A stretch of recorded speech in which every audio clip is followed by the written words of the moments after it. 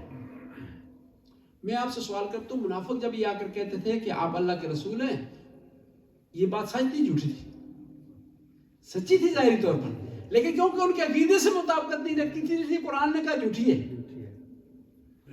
یعنی جو بات انسان دل سے نہ کہہ رہا ہو، اپنے عقیدے کے مطابق نہ کہہ رہا ہو، وہ ظاہر طور پر سچی ہو تو پھر بھی جھوٹی کہلائے گی. اتنے زیادہ منافق ہو گئے مدینہ میں. اور جنگ احد میں 1000 کا لشکر نکلا ہے، 700 افراد منافق علیحدہ ہو گئے، یعنی 1/3. معمولی بات نہیں ہے، 1/3 لوگ جو ہے منافق تھے. آپ اتنے زیادہ منافق ہو، منافق کے ماتھے پر تو نہیں لکھا ہوتا تھا کہ منافق ہے، لکھا ہوتا تو آسان کام ہو جائے. کوئی اور نشانی تو نہیں تھی. یہودیوں کی نشانیاں تھیں، وہ اپنے مذہبی تہوار مناتے تھے، پتہ چلتا تھا یہ یہودی ہیں، یہ کافر ہیں. منافق کو پتہ نہیں چلتا. اب مسلمان پریشان ہو گئے کہ کیا کیا جائے. اس زمانے میں موبائل یا ریکارڈنگ یہ چیزیں تو نہیں تھی کہ پتہ چل جائے کہ آپس میں وہ ریکارڈنگ میں کیا باتیں کر رہے ہیں. کوئی ریکارڈنگ آ جائے، کیا کہتے ہیں، لیک ہو جائے. کیا کہتے ہیں جی، ٹیلی فون کی جو ہے وہ لیک ہو گئی، کیا ریکارڈنگ لیک ہو گئی، وہ ہو جائے، پتہ چل جائے کہ کون کیا ہے. ایسا سسٹم تو نہیں تھا. تو پیغمبر کی بارگاہ میں حاضر ہوئے، یا رسول اللہ، بڑی پریشانی بن گئی، پتہ نہیں چلتا ہے منافق ہے یا مومن ہے. تو پیغمبر نے ارشاد فرمایا، جب بھی تم نے چیک کرنا ہو نا کہ مومن ہے منافق، علی کا نام لو، علی علیہ السلام کا نام لیں آپ لوگ تو فوراً پتہ چل جائے گا. اگر چہرے پر نکھار آ گیا ہے، خوشی کا اظہار ہوا ہے تو وہ مومن ہے. اگر خوشی کا اظہار نہیں کر رہا تو منافق ہے. کیا بات ہے، ماشاءاللہ. اور منافقوں کو زیادہ تکلیف امام علی سے تھی، اہل بیت سے تھی. وہ پیغمبر سے اتنا نہیں چڑھتے تھے، کہتے تھے پیغمبر والا معاملہ تو حل ہو گیا، بس جس طرح بھی قبول کر لیا ہم، اوکے سوکے قبول کر لی، اس کے بعد آپ نے قبول نہیں کرنا. اب طاقت مل گئی، اسٹرانگ ہو گیا اسلام، ہم نے قبول کر لیا محمد مصطفیٰ. جو محمد مصطفیٰ کی بات کو ہم نے نہیں ماننا، اور اس کے بعد جو اہل بیت ان کو نہیں ماننا. میں عرض کر رہا تھا کہ واقعہ کربلا کہ عینی شاہد ہیں امام باقر علیہ السلام، 5 سال کا. اور واقعہ کربلا وہ واقعہ ہے جو حق اور باطل کی پہچان. واقعہ کربلا وہ واقعہ ہے جس کے بعد 5-6 آدمیوں کے علاوہ کوئی بھی میدان میں نہیں آتا تھا کہ اہل بیت کے ساتھ دے، یا اہل بیت کے حق میں کوئی نعرہ لگائے، یا اہل بیت کے حق میں کوئی بات کرے. اور پھر امام باقر کی خصوصیت یہ ہے کہ آپ 57 سال تک اموی اور مروانی خلفاء کے ساتھ رہے ہیں، یعنی ان کے زمانے میں رہے ہیں امام باقر. دیکھیں نا، جو خاندان تھا اموی خاندان، اس کی 3 برانچوں نے حکومت کی. آگے برانچیں تھی، جس طرح ہاشمی کی برانچیں ہیں، مثلا علوی ہو گیا، عباسی، 2 مین برانچیں نا ہاشمی خاندان کے، علوی اور عباسی. علی علیہ السلام کی جو اولاد ہے وہ علوی کہلائیں گے، جو حضرت عباس پیغمبر کے چچا اس کی اولاد آگے چلے گی وہ عباسی کہلائیں گے. ٹھیک ہے جی. اموی خاندان کی 3 برانچوں نے حکومت کی، عفانی نے، سفیانی نے اور مروانی خاندان نے. حضرت عثمان عفان سلسلے سے تھے، اموی خاندان سے تھے، عفان سلسلہ. اور اس کے بعد جب معاویہ کی باری آئی ہے تو یہ سفیانی خاندان تھا. اس کے 2 خلیفہ رہے ہیں، امیر معاویہ اور یزید، یہ 2 خلیفہ رہے ہیں اس کے. پھر یہاں سے آگے جو یزید کا بیٹا تھا اس نے حکومت قبول نہیں کی. معاویہ صغیر، چھوٹا معاویہ سے کہتے ہیں جی، نکا معاویہ، صحیح. اس نے حکومت قبول نہیں کی، اس نے ریجیکٹ کر دیا حکومت.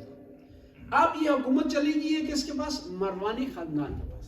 مروان بن حکم کے پاس آ گیا حکومت. پھر اس کے بعد عبد الملک بن مروان آ گیا. اب جس کے بعد جو ہے وہ سلمان آ گئے. اس کا سلسلہ آگے چلتا رہا ہے. ایک صلوات پر بند ہو. اللہم صلی علی محمد و آل محمد. ان 57 سالوں میں امام باقر علیہ السلام نے 47 سال میں سخت قسم کی حکومت تھی، بہت زیادہ سختی تھی. کوئی حدیث بیان نہیں کی جا سکتی تھی، اہل بیت کا نام نہیں لیا جا سکتا. اس زمانے میں امام زین العابدین اور امام باقر نے لوگوں تک اہل بیت کو پیغام کو پتہ کس طرح پہنچایا؟ امام زین العابدین نے دعاؤں کی صورت میں پہنچایا. دعاؤں کی صورت.